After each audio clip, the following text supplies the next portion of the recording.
Hi, and welcome to Find What Moves You. My name is Tracy, and it's my hope to inspire people to live active, healthy lifestyles.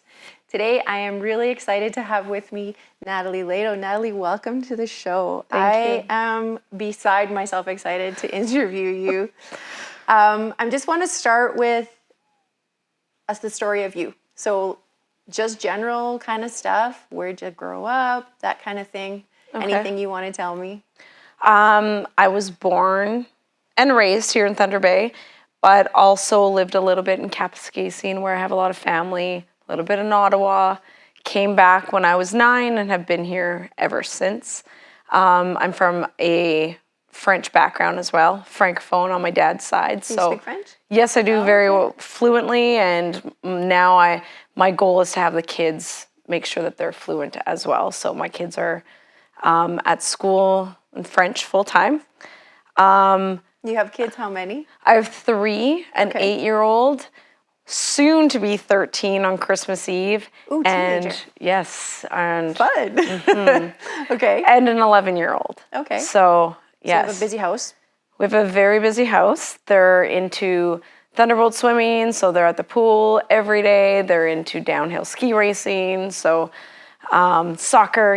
Like we're both working, husband and I, managing a house, and as lots of moms out there know, and dads, and we're trying to keep everything afloat right now. Okay, so children are very active, but obviously apples don't fall far from the tree. I want to know, where did your journey to fitness start? Because that's why I have you here, is to talk about your fitness journey. So where Right. did you start that? Interesting. We always grew up in a household that was active, but never structured. Okay. So mom and dad were both very, let's go for a bike ride. We're going to go play tennis together. We're going to go to the park, so we're all going to bike there together. Like, that was the world we lived in. My parents did separate when I was 9, but they both continued that in their own ways. So I always had fitness, but it was never organized. So I wasn't a part of the swim team myself, do you know what I mean? Yeah.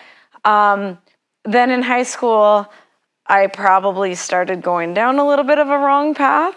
Okay. And, got influenced certain ways. I'm not worried, because I know this is going to work out okay for you. But yeah, go, please tell. It did, not to say that I was in a terrible place, but I was heading down the wrong path. I was definitely drinking and dabbling and trying things and chewing tobacco, which is Okay. oddly embarrassing.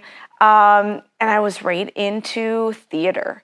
So theater was my passion for a while. And I thought, I'm going to be an actress, and this is the path I'm going to lead. I'm going to smoke in between scenes. And I think looking back, pardon? I like the visual.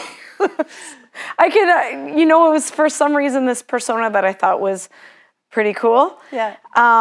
And I, looking back now, see that my dad probably saw a little bit of that and started nudging me, and they come to the gym with me in the morning, and I would reluctantly go at the beginning until it became, oh, okay, well, this is kind of cool. But I had taken up smoking. Okay.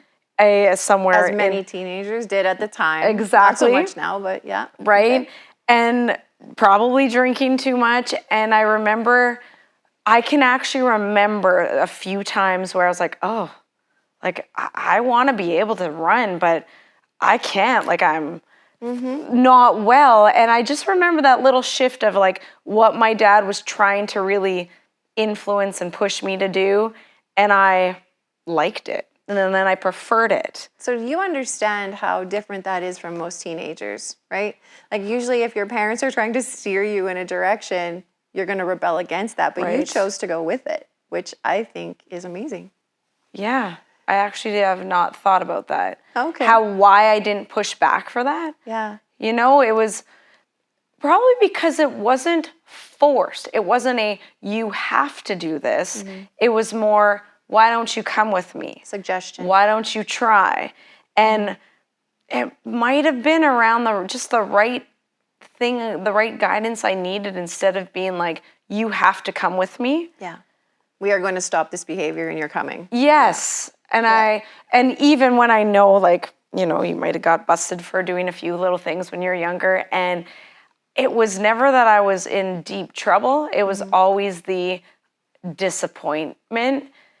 That's the approach that for sure both my parents had, and I think that sucked. Yeah. And I remember thinking, oh, well, I'm not in trouble, but they're really upset with me. Well, that's...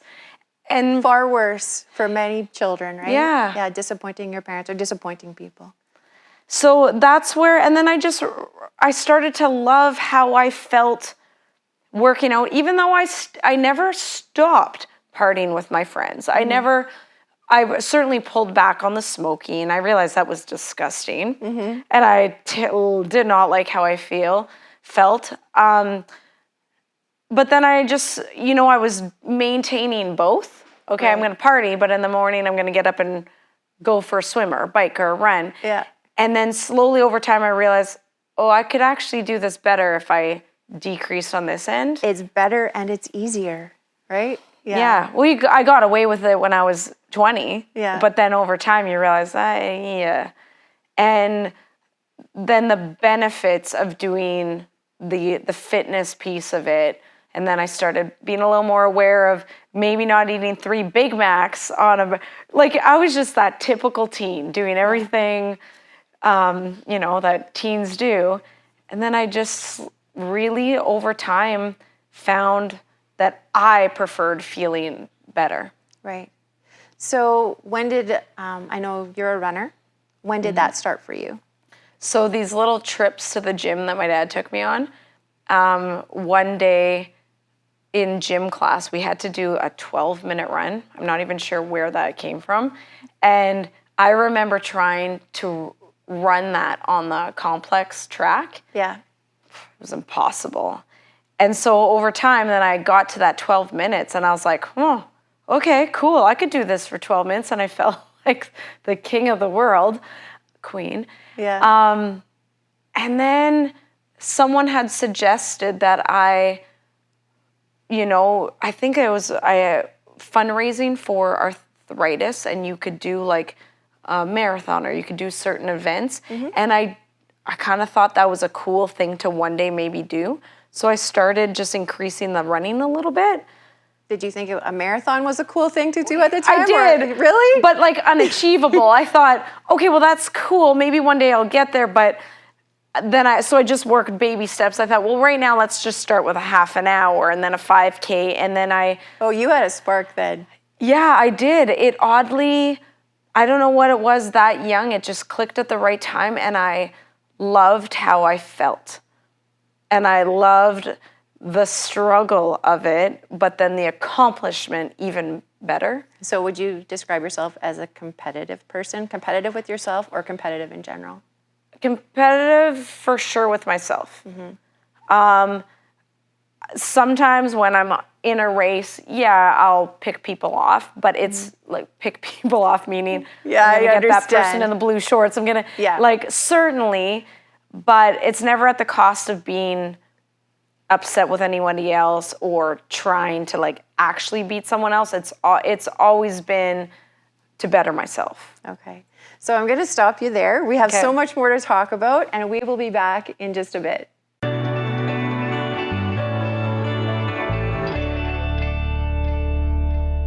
Hi, welcome back to Find What Moves You. I am here talking with Natalie Lehto about her journey to fitness. So we talked about the fact that you were going down a maybe wrong path for just a few, well, I won't say minutes, just a little bit, and then came back on, and now you're really enjoying running, but you decided to make a career out of this. So you went to school and became a kinesiologist, right? And when did you start working for yourself? Did you ever work in another gym or? So just to backtrack a second, I went into kinesiology kind of on a last minute little whim. As I said earlier, acting was my goal. Oh, okay. I was going to. So you did pursue this a little. I thought I was going to. I was like, I am going into theater. Bye-bye, everybody. And my grandma, who has since passed away, I can remember this so vividly. Sat me down gently and was like, okay, that's what you'd like to do. That's wonderful. Do you have any other passions or anything else you would like to do? And now looking back, I can see that she was just gently nudging me like, hey, dude, what's your plan B? Because this is far-fetched. Yeah. And through that one conversation, I remember saying to her, well, I've been working out a lot and running, and I really love learning about the human body and fitness. And my grandma in that one conversation said, well, that could be something cool you could study.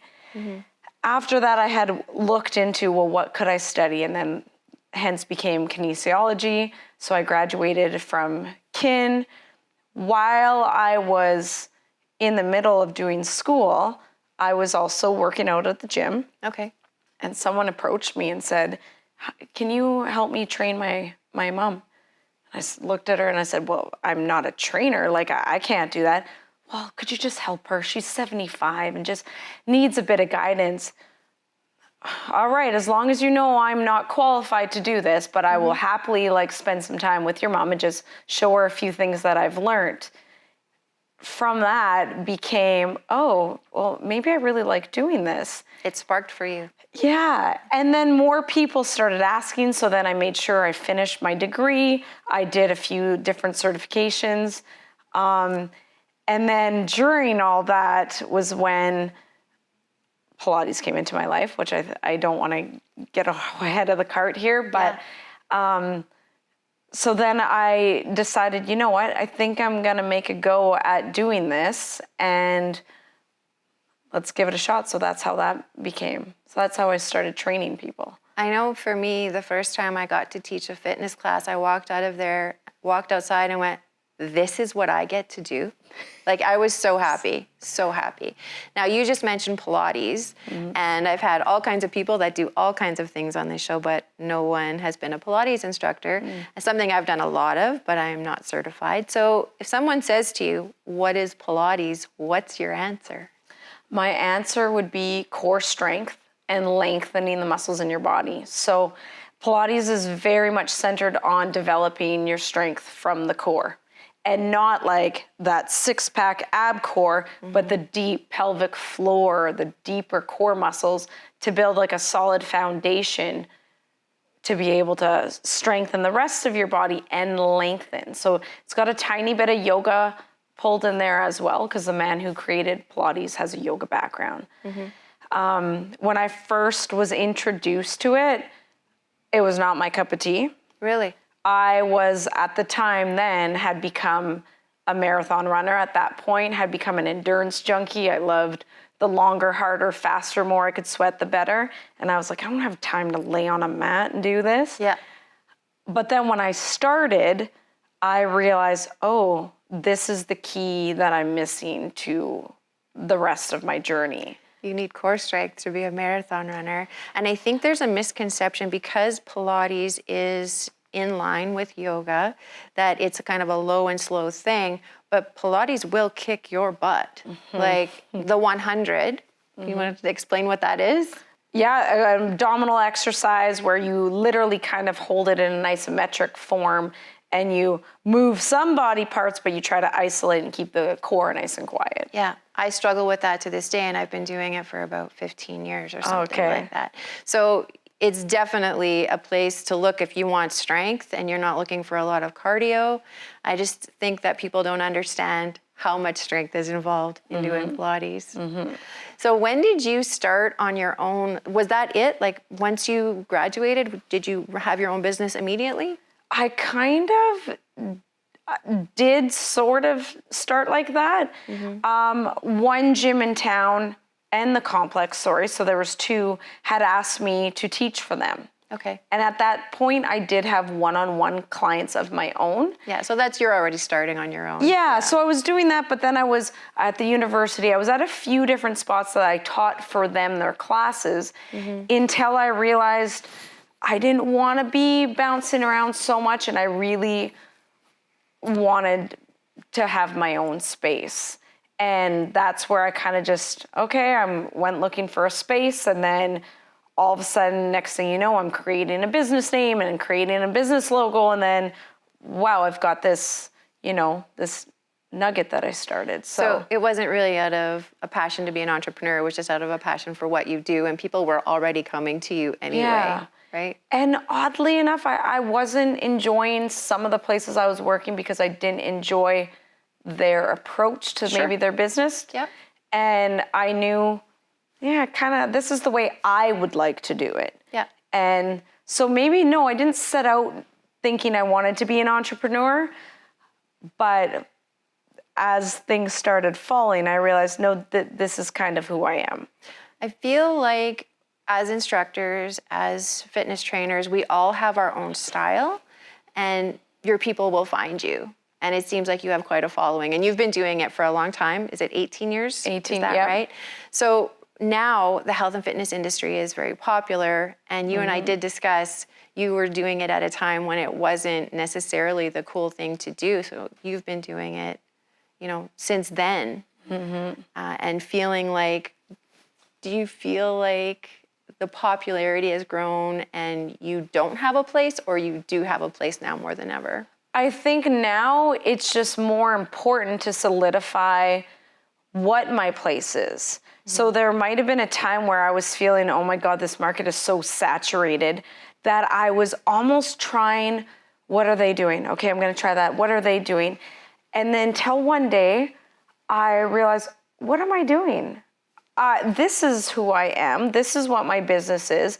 Get back to what you're about and focus on what my business is. Right. And don't worry what the others are doing.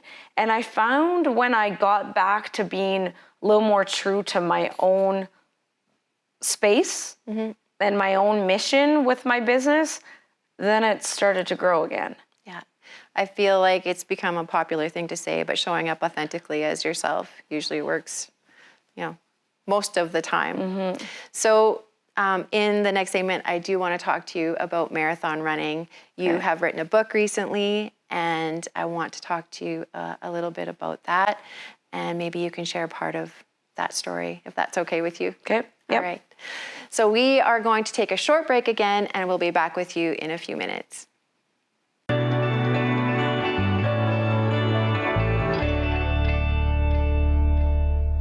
Hi, and welcome back. Natalie, just before the break, I said I kind of wanted to get back to your story, and you have actually written your story in a book, which I have been very honest with you about. I got it from you not that long ago, and I'm halfway through it. And I did put it down because I felt like I was going to know too much about you and not have anything to ask. Do you want to just give us a little bit of an idea what that book is about? Sure. It's about the story, actually, of my life in the last 10 years. So 10 years ago, I ran the Boston Marathon, my ultimate marathon goal, right? And it was the year that there was terrorist attack at the finish line. Now, since then, I had and have definitely been struggling. So the book is about my journey.